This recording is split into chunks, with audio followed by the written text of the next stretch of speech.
कहानी की शुरुआत में फाल्कन ग्रुप का एक योद्धा ग्रेगरी एक चट्टान पर चैम्बर के नीचे मालकिन नाम की चुड़ैल को कैद कर रहा था। असल में ग्रेगरी का काम सुपरनेचुरल शक्तियों से लोगों की रक्षा करना था। चुड़ैल को कैद करके ग्रेगरी वापस अपने रास्ते लौट जाता है और यूं ही कई सौ साल बीत जाते हैं। लेकिन फिर ब्लड मून की रात आती है जब चांद पूरी तरह से लाल होता है और चुड़ैल की शक्तियां कई गुना बढ़ जाती हैं, इसलिए वह चैम्बर से आजाद हो जाती है।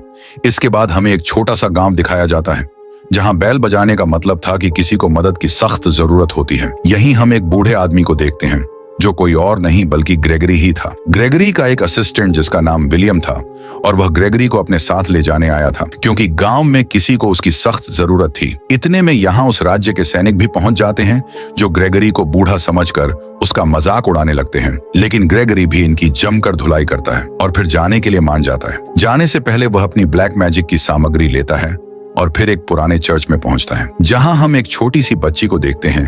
ये बच्ची असल में एक विच की कैद में थी जो कोई और नहीं बल्कि मालकिन चुड़ैल ही थी और ग्रेगरी भी उस बच्ची को देखते ही समझ गया था कि मालकिन चुड़ैल आजाद हो चुकी है। इसलिए वो तुरंत अपनी शक्तियों को बच्ची के ऊपर आजमाता है और मदर मालकिन की आत्मा उसका शरीर छोड़ देती है। लेकिन बाहर आते ही वो ग्रेगरी को धमकाती है और अपने ड्रैगन वाले रूप में आकर भागने की कोशिश करती है। लेकिन सिल्वर उसकी कमजोरी थी, इसलिए विलियम और ग्रेगरी सिल्वर की जंजीर से उसे एक बार फिर कैद कर लेते हैं। लेकिन इस बार पिंजरे के अंदर जाने से पहले ही मदर मालकिन ने विलियम को पकड़ लिया था। यानी अब विलियम भी उसके साथ पिंजरे के अंदर था। उसे मारकर वह विलियम की उम्र से थोड़ी और शक्तिशाली हो जाती है। ग्रेगरी जानता था कि मदर मालकिन पूरी दुनिया के लिए खतरा है, इसीलिए वह चुड़ैल समेत पूरे पिंजरे को आग के हवाले कर देता है। लेकिन वह इस बात से बेखबर था कि इतने साल कैद में रहने के कारण मदर मालकिन अब पहले से कई गुना ज्यादा शक्तिशाली हो चुकी है। इसलिए वो पिंजरे को तोड़कर एक बार फिर से फरार हो जाती है। इसके बाद हमें पास के ही गांव में टाइनम नाम का एक लड़का दिखाया जाता है जो यहाँ अपनी फैमिली के साथ रहता था। लेकिन कुछ दिनों से उसे अजीबों गरीब आत्माओं के विजन्स आ रहे थे, लेकिन वो अनजान था कि ऐसा उसके साथ क्यों हो रहा है। कुछ देर बाद यहाँ मास्टर ग्रेगरी पहुंचते हैं जो टाइनम को अपने साथ ले जाना चाहते थे। यहाँ हमें बताया जाता है कि 7वें बेटे का 7वां बेटा अलौकिक शक्तियों से भरा हुआ होता है और टाइनम वही 7वां बेटा है और वह खुद मास्टर ग्रेगरी के साथ जाना चाहता था क्योंकि उसने कई बार अपने विजन्स में मास्टर ग्रेगरी को देखा था। लेकिन टाइनम की मदर ये नहीं चाहती थी, पर आखिरकार उन्हें भी मानना पड़ता है और वह अपने बेटे को एक ताबीज देकर विदा करती हैं जो उसे रास्ते में आने वाली सभी बुरी शक्तियों से बचाने वाला था। दूसरी तरफ मदर मालकिन कई 100 वर्षों के बाद अपने महल में पहुंचती है जो पूरी तरह से खंडर बन चुका था। यहाँ मदर मालकिन बहन लीजी भी होती है जिसे ग्रेगरी ने पूरी तरह से जला दिया था। लेकिन मदर मालकिन अब इतनी शक्तिशाली थी कि वह एक ही झटके में अपनी बहन की खूबसूरती लौटा देती है। इसके बाद वह अपने खंडर को शाही महल में बदल देती है। साथ ही ग्रेगरी से बदला लेने की कसम खाती है और अपनी बिखरी हुई सेना को एक बार फिर इकट्ठा करना शुरू कर देती है। दूसरी तरफ ग्रेगरी और टाइनम बाजार में कुछ सामान खरीदने के लिए जाते हैं जहां कुछ लोग एक लड़की को जलाने के लिए ले जा रहे थे क्योंकि उनकी नजर में यह लड़की की एक विच थी जिसका मरना जरूरी था।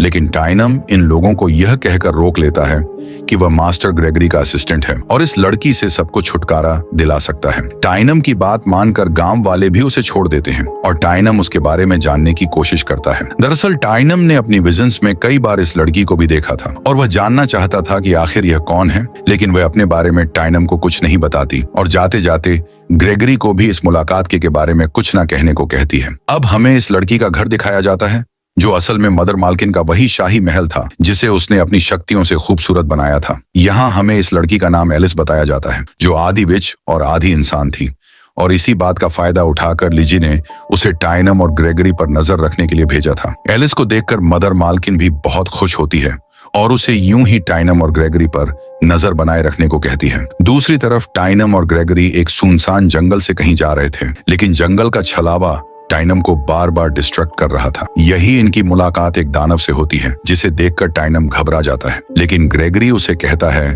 कि इससे डरने की जरूरत नहीं है, ये दानव असल में ग्रेगरी का दोस्त था। इसके बाद ग्रेगरी टाइनम को अपने घर लेकर पहुंचता है जहां टाइनम एक तस्वीर को देखकर समझ जाता है कि ग्रेगरी फाल्कन ग्रुप का मेंबर है। ग्रेगरी बताता है कि वह फाल्कन ग्रुप का आखिरी मेंबर है और यह एकमात्र ऐसा ग्रुप था जो न सिर्फ लोगों को खतरनाक आत्माओं बल्कि विच से लड़ता भी था। ग्रेगरी देखना चाहता था कि टाइनम विच से लड़ सकता है या नहीं, लेकिन टाइनम हंटिंग में उतना अच्छा नहीं था, इसलिए वह जाकर सो जाता है। लेकिन देर रात उसे दरवाजे पर किसी की दस्तक महसूस होती है और जब वह जाकर देखता है तो वहां एक शैतान था जिसे मदर मालकिन ने टाइनम और ग्रेगरी को मारने के लिए भेजा था। इससे पहले कि यह शैतान टाइनम को मारता, ग्रेगरी उसे मारकर टाइनम को बचा लेता है। लेकिन वो यह देखकर बिल्कुल भी खुश नहीं था कि टाइनम उसे लड़ने की बजाय बचकर भाग रहा था, इसीलिए वह नाराज होकर जाने लगता है। लेकिन तभी टाइनम एक तलवार फेंक कर मारता है जो सीधा ग्रेगरी के सामने दीवार पर लगती है। यानी टाइनम निशानेबाजी में बहुत अच्छा था, इसलिए ग्रेगरी उसे मदर मालकिन के बारे में बताने लगता है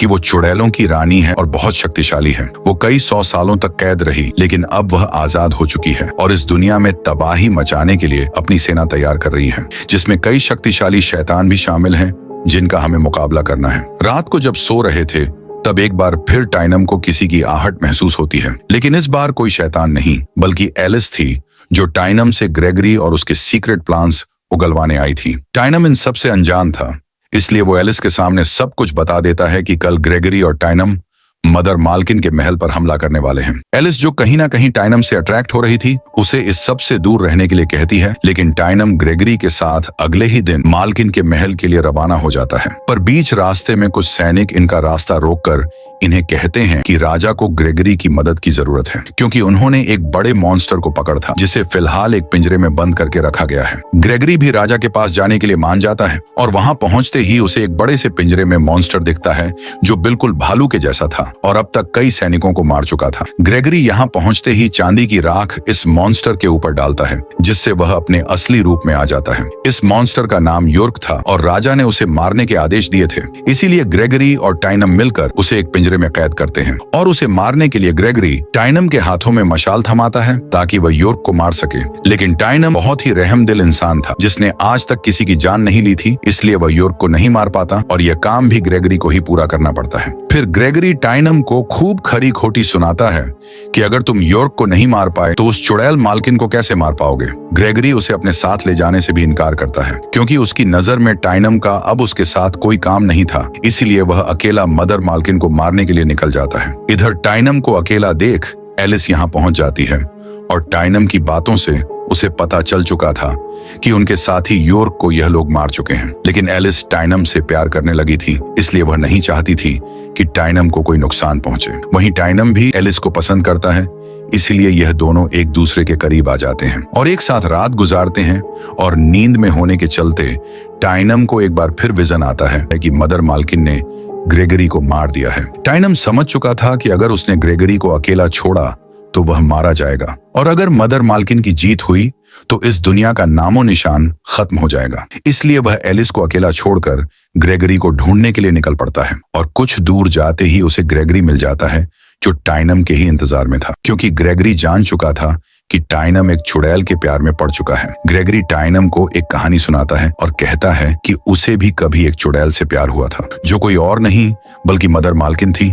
लेकिन फिर ग्रेगरी ने किसी और से शादी कर ली और मदर मालकिन इस बात से बुरी तरह टूट गई। उसने अपनी खतरनाक शक्तियों से लोगों को नुकसान पहुंचाया, इसलिए ग्रेगरी को एक बार फिर मदर मालकिन के साथ प्यार का नाटक करना पड़ा, जिसके बाद वो उसे कैद कर पाया। ग्रेगरी कहता है कि एलिस भी एक चुड़ैल है और वो भी अपना असली रंग जरूर दिखाएगी। ग्रेगरी, टाइनम और उनका दोस्त ये तीनों आगे बढ़ रहे थे कि तभी इनके ऊपर एक मॉन्स्टर हमला बोल देता है जिसे मदर मालकिन ने भेजा था। टाइनम पूछता है कि इसे कैसे हराया जा सकता है, जिस पर ग्रेगरी बताता है कि इसे हराना मुश्किल है, इसलिए जितना तेज हो सके भागो। यहाँ टाइनम और ग्रेगरी एक गुफा से होते हुए बड़े से पत्थर के पीछे छिप जाते हैं, लेकिन मॉन्स्टर अभी भी इनके पीछे था, इसलिए दोनों नीचे पानी में छलांग लगा देते हैं। ग्रेगरी के अनुसार यह मॉन्स्टर पानी से डरता है, इसलिए वह कभी भी पानी में नहीं आ सकता था। लेकिन ग्रेगरी का यह अंदाजा गलत साबित होता है, क्योंकि इनके पीछे ही वो मॉन्स्टर भी पानी में कूद जाता है और टाइनम को पकड़ खींच लेता है। टाइनम बहादुरी से मॉन्स्टर का सामना करता है, अपनी तलवार से उसके सिर पर एक जोरदार वार करता है। लेकिन अब भी इन दोनों की जान खतरे में थी, क्योंकि वह जल्दी एक ऊंचे झरने से पानी के तेज बहाव के साथ गिरने वाले थे। इतनी ऊंचाई से गिरने की वजह से वह मॉन्स्टर बुरी तरह से मारा जाता है। वहीं ग्रेगरी और टाइनम अभी भी सुरक्षित थे, लेकिन पानी से बाहर आते ही टाइनम के ऊपर एक चुड़ैल हमला कर देती है, जो असल में लिजी थी। जैसे ही टाइनम के गले में बंधे तावीज से अपनी तलवार टच करती है, जैसे ही रिफ्लेक्ट होती है, लीजी दूर जाकर गिरती है। तब लीजी को पता चलता है कि यह ताबीज तो उसकी बहन मदर मालकिन का है, इसलिए वह तुरंत ये खबर देने मदर मालकिन के पास जाती है। इधर ग्रेगरी टाइनम को देखकर बहुत खुश था, क्योंकि उसने जिसे हराया था वो मदर मालकिन की बहन थी। फिर टाइनम ग्रेगरी से इस ताबीज के बारे में पूछता है, जिस पर ग्रेगरी बताता है कि यह ताबीज मदर मालकिन का है, लेकिन कई साल पहले किसी दूसरी चुड़ैल ने इसे चुरा लिया था। तभी उसकी शक्तियां कम होती चली गईं और ग्रेगरी उसे कैद करने में कामयाब हुआ। टाइनम को यह ताबीज उसकी मदर ने दिया था, इसीलिए उसे समझते हुए देर नहीं लगती कि उसकी माँ भी एक चुड़ैल है। दूसरी तरफ एलिस जब महल पहुंचती है तब मदर मालकिन उसके सामने एक डील रखती है, क्योंकि वह जान चुकी थी कि उसका ताबीज टाइनम के पास है। मदर मालकिन कहती है कि अगर तुम टाइनम के गले से ताबीज लाकर मुझे देती हो तो मैं उसकी जान बख्श दूंगी। एलिस किसी भी कीमत पर टाइनम की जान बचाना चाहती थी और ताबीज लेने के लिए निकल पड़ती है। एलिस के जाते ही मदर मालकिन अपनी सेना के साथ असली रूप में एक शहर पर हमला करने के लिए निकलती है, जहां टाइनम की फैमिली भी रहा करती थी। सभी चुड़ैल और मॉन्स्टर के हमलों से बचकर भाग रहे थे, लेकिन टाइनम की मां नहीं चाहती कि लोग मरे, इसलिए वो मदर मालकिन के मॉन्स्टर को मारने लगती है। पर जल्द ही मदर मालकिन तक ये खबर पहुंच जाती है कि यहाँ एक चुड़ैल ऐसी भी है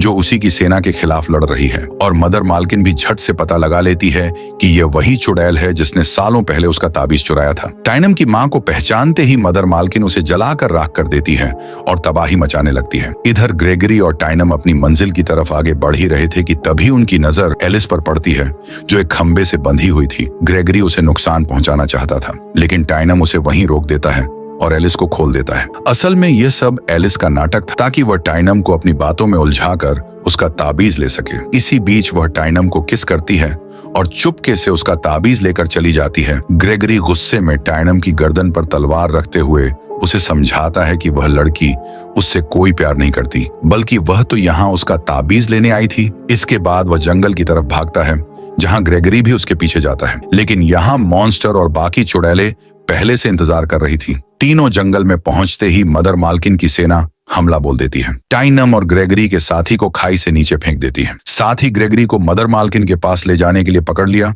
ग्रेगरी को लगता है कि टाइनम और उसका साथी मारा गया है। टाइनम जो बेहोश था उसे एक बार फिर विजन आता है, और इस बार विजन में उसकी मां थी। वो बताती है कि वह अब इस दुनिया से जा चुकी है और वह खुद एक चुड़ैल थी, लेकिन दुनिया में मौजूद हर चुड़ैल बुरी नहीं होती है, और आखिर में टाइनम के फादर से शादी करके अपना घर बसा लिया। इस हिसाब से टाइनम एक बहुत ही बहादुर योद्धा है, जिसके पास मदर मालकिन को हराने के लिए शक्तियां हैं। दूसरी तरफ ग्रेगरी को देखते हैं, जिसे कैद कर मदर मालकिन के सामने पेश किया जाता है। आज असल में मून की रात थी, यानी मदर मालकिन आज ही के दिन और ज्यादा पावरफुल होने वाली थी, और उसके पास अपना वो ताबीज भी था जिसकी शक्तियों से वो जब चाहे इस दुनिया को खत्म कर सकती थी। वहीं एलिस को एक सैनिक से पता चलता है कि मदर मालकिन ने टाइनम को मरवा दिया है, जिससे एलिस मदर मालकिन पर बहुत गुस्सा होती है, क्योंकि उसने अपना वादा तोड़ा था। इधर मदर मालकिन मून के लाल होते ही अपने रिचुअल्स को शुरू करती है, और जैसे जैसे चांद की रोशनी ताबीज पर पड़ती है वो ग्रेगरी को अपनी ओर अट्रैक्ट करना शुरू कर देती है। लेकिन इससे पहले कि रिचुअल पूरा होता, एलिस मदर मालकिन के गले से वो ताबीज निकाल लेती है और ग्रेगरी मालकिन के मैजिक से आजाद हो जाता है। ये देख मदर मालकिन गुस्से से आग बबूला हो जाती है और अपने मॉन्स्टर रूप में आकर एलिस को पकड़ने के लिए उसका पीछा करती है। लेकिन लीजी एसिल की मां थी, वो नहीं चाहती थी कि मदर मालकिन उसे कोई नुकसान पहुंचाए, इसलिए वह भी अपने असली रूप में आकर मदर मालकिन का सामना करने लगती है। इस तरह दोनों आसमान में ही फाइट करते हैं। इधर मदर मालकिन का एक योद्धा ग्रेगरी से बदला लेने के लिए आगे बढ़ता है, लेकिन ग्रेगरी उसे एक इंसान के रूप में लड़ने की चुनौती देता है। दूसरी तरफ टाइनम और ग्रेगरी का दोस्त भी यहाँ पहुंच जाते हैं। टाइनम को यहाँ पहुंचते ही अपना ताबीज मिल जाता है, जिसे पहनकर वह मदर मालकिन की सेना का सामना करता है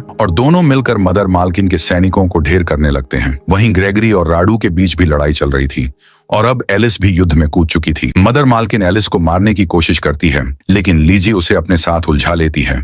लेकिन अपनी बहन की गद्दारी से मदर मालकिन को बहुत गुस्सा आता है और आसमान में ही दोनों बहनों के बीच लड़ाई छिड़ जाती है। नीचे ग्रेगरी ने राडू के ही हथियार से उसे मार दिया था। वहीं एलिस एक बार फिर खतरे में आती है, लेकिन टाइनम उसे बचा लेता है। इधर दोनों तेज रफ्तार के साथ नीचे गिर पड़ती हैं, जहां लीजी मदर मालकिन से विनती करती है कि वह एलिस को कुछ ना करे, क्योंकि उसकी जिंदगी में एलिस ही सब कुछ है। वो एलिस की आंखों के सामने लिजी को मार डालती है, लेकिन अब उसकी पूरी सेना खत्म हो चुकी थी और उसका ताबीज भी टाइनम के पास था, इसलिए मदर मालकिन का जीतना नामुमकिन था और वह अपने आखिरी समय में ग्रेगरी के साथ बिताए खुशनुमा पलों को याद करने लगती है। लेकिन वह आज भी ग्रेगरी के धोखे को भूल नहीं पाई थी, इसलिए ग्रेगरी के नजदीक आते ही वह उसे पकड़ लेती है। पर तभी टाइनम अपनी तलवार से मदर मालकिन को मार देता है और उसके पूरे राज्य को आग के हवाले कर देता है। ग्रेगरी टाइनम की बहादुरी से बहुत खुश था। यहाँ एलिस भी टाइम से मिलने आती है, लेकिन वह जानती थी कि टाइम का जन्म ग्रेगरी की तरह दुनिया की रक्षा करने के लिए हुआ है, इसलिए टाइनम को जाने देती है। लेकिन जब टाइनम ग्रेगरी और उसके दोस्त के साथ चलने को कहता है, तब ग्रेगरी उसे बताता है कि अब तुम भी एक योद्धा हो